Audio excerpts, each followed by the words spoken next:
बिहार में आज हम बात करेंगे बिहार में बढ़ते हुए अपराध की। पिछले कुछ दिन पहले जो बिहार में गोपाल खेम के हत्याकांड हुई थी और उसकी गूंज अभी शांत भी नहीं हुई थी कि कल एक बार फिर से अलग अलग आपराधिक घटनाओं से राजधानी पटना दहल गया। जो सबसे बड़ी घटना हुई पटना के पास पालीगंज में रमाकांत यादव जो कि एक बालू व्यवसायी थे, उनकी हत्या की गई और वो अपने घर के बाहर शाम को टहल रहे थे जब मोटरसाइकिल सवार अपराधियों ने उनकी गोली मारकर हत्या कर दी। उन्हें अस्पताल ले गया गया जहां उन्हें नहीं बचाया जा सका और आज सुबह से उस पूरे इलाके में तनाव व्याप्त है, तनाव फैला हुआ है। और दूसरी घटना होती है पटना के पास ही, पटना शहर के बीच में, पटना शहर के हाट में मुख्यमंत्री आवास के बिल्कुल करीब वेटनरी कॉलेज कैंपस में, जहां छात्र के दो गुट भिड़ जाते हैं और आपस में गोलीबारी होती है जिसमें एक छात्र घायल भी हो जाता है। तो चुनाव से ठीक पहले ऐसी ताबड़तोड़ जो अपराध की घटनाएं हो रही हैं उससे बिहार सरकार, खासकर जो एनडीए सरकार है यहां पर नीतीश कुमार और भाजपा की जो सरकार है वो बैकफुट पर है। तो पहले आपको हम ये दिखाते हैं कि पिछले कुछ महीनों में बिहार में कैसे अपराध का ग्राफ बढ़ा है और कारण क्या है कि ये धीरे धीरे जो है बिहार में राजनीतिक मुद्दा बनता जा रहा है।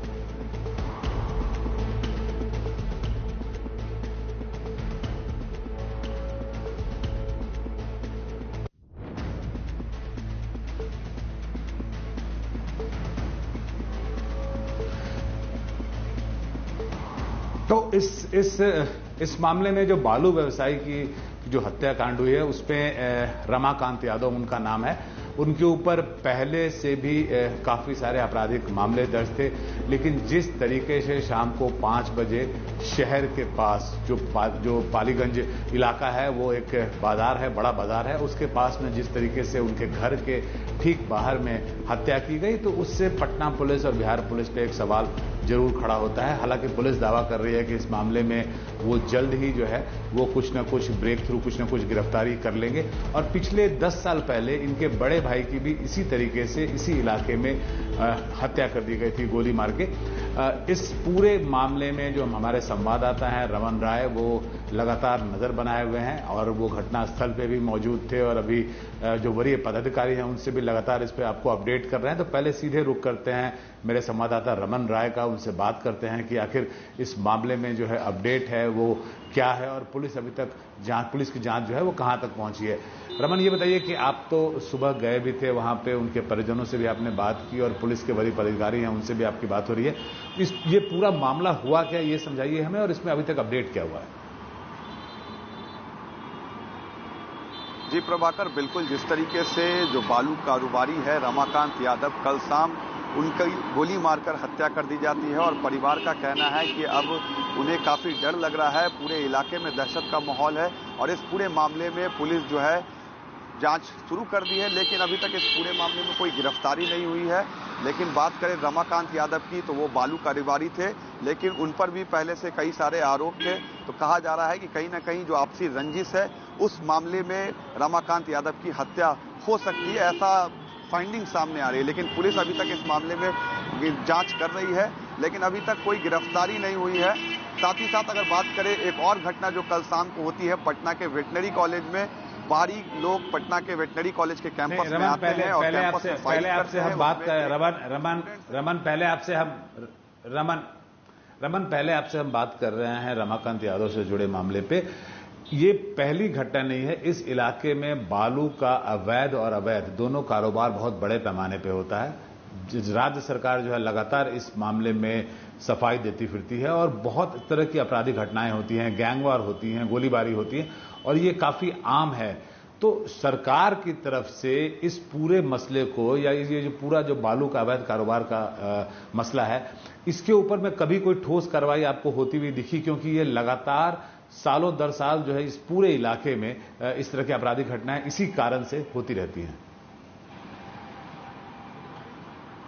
बिल्कुल, पटना का जो एरिया है पालीगंज इलाका और साथ में सटे बीटा और मनेर जो एरिया है, वहां पर अक्सर बालू कारोबारी को लेकर और बालू के कारोबार को लेकर हत्या होती रहती है और ये कोई पहली घटना नहीं है। इसके पहले भी कई सारी जो घटनाएं हैं बालू कारोबार को लेकर, बालू माफिया को लेकर सामने आया है, लेकिन सरकार पूरी तरीके से विफल है। बिहार में जिस तरीके से बालू को लेकर अवैध कारोबार हो रहा है, कई सारे हत्याएं हो रही है। पूर्व में जो मंत्री भी थे विजय कुमार सिन्हा, उन्होंने इसके लिए एक विभाग और एक अलग से मॉनिटरिंग डिपार्टमेंट बनाया था जो कि बालू के कारोबार पर मॉनिटर करे, जिस तरीके से अवैध तरीके से बालू माफिया जो कारोबार कर रहे हैं।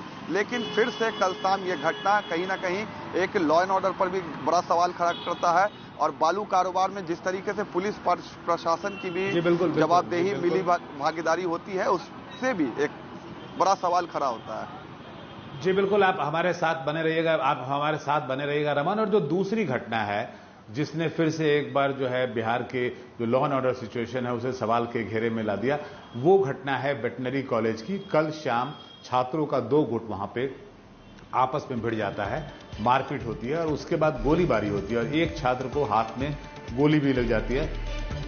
मयंक कुमार उस छात्र का नाम था, उसे अस्पताल में जाके भर्ती किया था। हालांकि वो अभी खतरे से बाहर बताया जा रहा है। लेकिन ये जो पूरा इलाका है, ये जो पूरा कैंपस है, वेटनरी कॉलेज कैंपस, ये बिल्कुल मुख्यमंत्री आवास से सटा हुआ इलाका है। पटना एयरपोर्ट इसके ठीक बगल में है, तो एक तरह से इसे आप वीआईपी इलाका बोल सकते हैं। और उस इलाके में अगर इस तरह की घटना होती है तो ये जाहिर तौर पर चिंता का विषय है। तो आज सुबह भी वहां पर छात्रों ने हंगामा किया। पहले आपको वो सुनाते हैं कि छात्र जो है वो किस बात पे हंगामा कर रहे थे, उसके बाद इस मुद्दे पे अपने संवाददाता रमन से फिर बातचीत करेंगे। गोली की इस घटना में हमारा साथ पढ़ने वाला फर्स्ट ईयर का लड़का जिसके हाथ में गोली लगा है वो अभी आईजीएमएस में भर्ती है। इसको लेकर के हम लोग अनिश्चितकालीन हड़ताल कर रहे हैं। हमारी सिंपल मांगे हैं कि हमारी सेफ्टी को पूरा किया जाए। हमारी ओपीडी में यहीं पे हमारे सीनियर्स जो प्रैक्टिस करते हैं उनका कोई सुरक्षा का ख्याल नहीं है। हमारी लड़कियां जो आए दिन इसी रोड पे आते जाती रहती हैं उनका कोई सुरक्षा का ख्याल नहीं है। एक तो हमारे जो स्टूडेंट को गोली लगी उसके लिए हमारी मांग है। ऊपर से जब हम गर्ल्स की सेफ्टी के लिए भी बहुत ज्यादा मतलब कॉलेज को रिस्पॉन्सिबिलिटी नहीं लेता है इस चीज की। हम लोग रात में कैंपस में से होकर अपने हॉस्टल के साइड जाते हैं, बहुत सारे आउटसाइडर्स लोग आते हैं, वहां पे हमारे ऊपर कमेंट करते हैं, पीछा करते करते कॉलेज के गेट तक चले जाते हैं। और हमारा हॉस्टल वाला जो गली है उसमें भी कोई मतलब कुछ भी नहीं है, मतलब सेफ्टी के लिए मेजर्स। 1 साल से हम लोग ने डीन को लिख के दिया एप्लीकेशन, कुछ उसके वो हम लोग को रिजल्ट नहीं मिल रहा है उसका। एंड हम लोग एज अ गर्ल्स हम लोग का सेफ्टी, हम लोग ओपीडी में काम करने आते हैं, रात को हम लोग वापस जाते हैं, कौन सेफ्टी लेगा? अगर हम लोग को कुछ हो जाएगा उसका कौन रिस्पॉन्सिबिलिटी लेगा? क्योंकि डीन सर या कोई भी कॉलेज के लोग उसका कुछ रिप्लाई नहीं कर रहे। हम लोग कितना एप्लीकेशन लिख के दे चुके हैं। ग्राउंड हमारा है, हमारे यहाँ सब बाहर के लोग खेलने के लिए आते हैं, ऊपर से यहाँ पर गाली दे देते हैं। फिर बाहर जो लड़के जाते हैं वो भी सेफ नहीं है, उनको घेर घेर करके मतलब कि पीटते हैं, डराते धमकाते हैं और कल तो फायरिंग तक वो लोग कर दिए।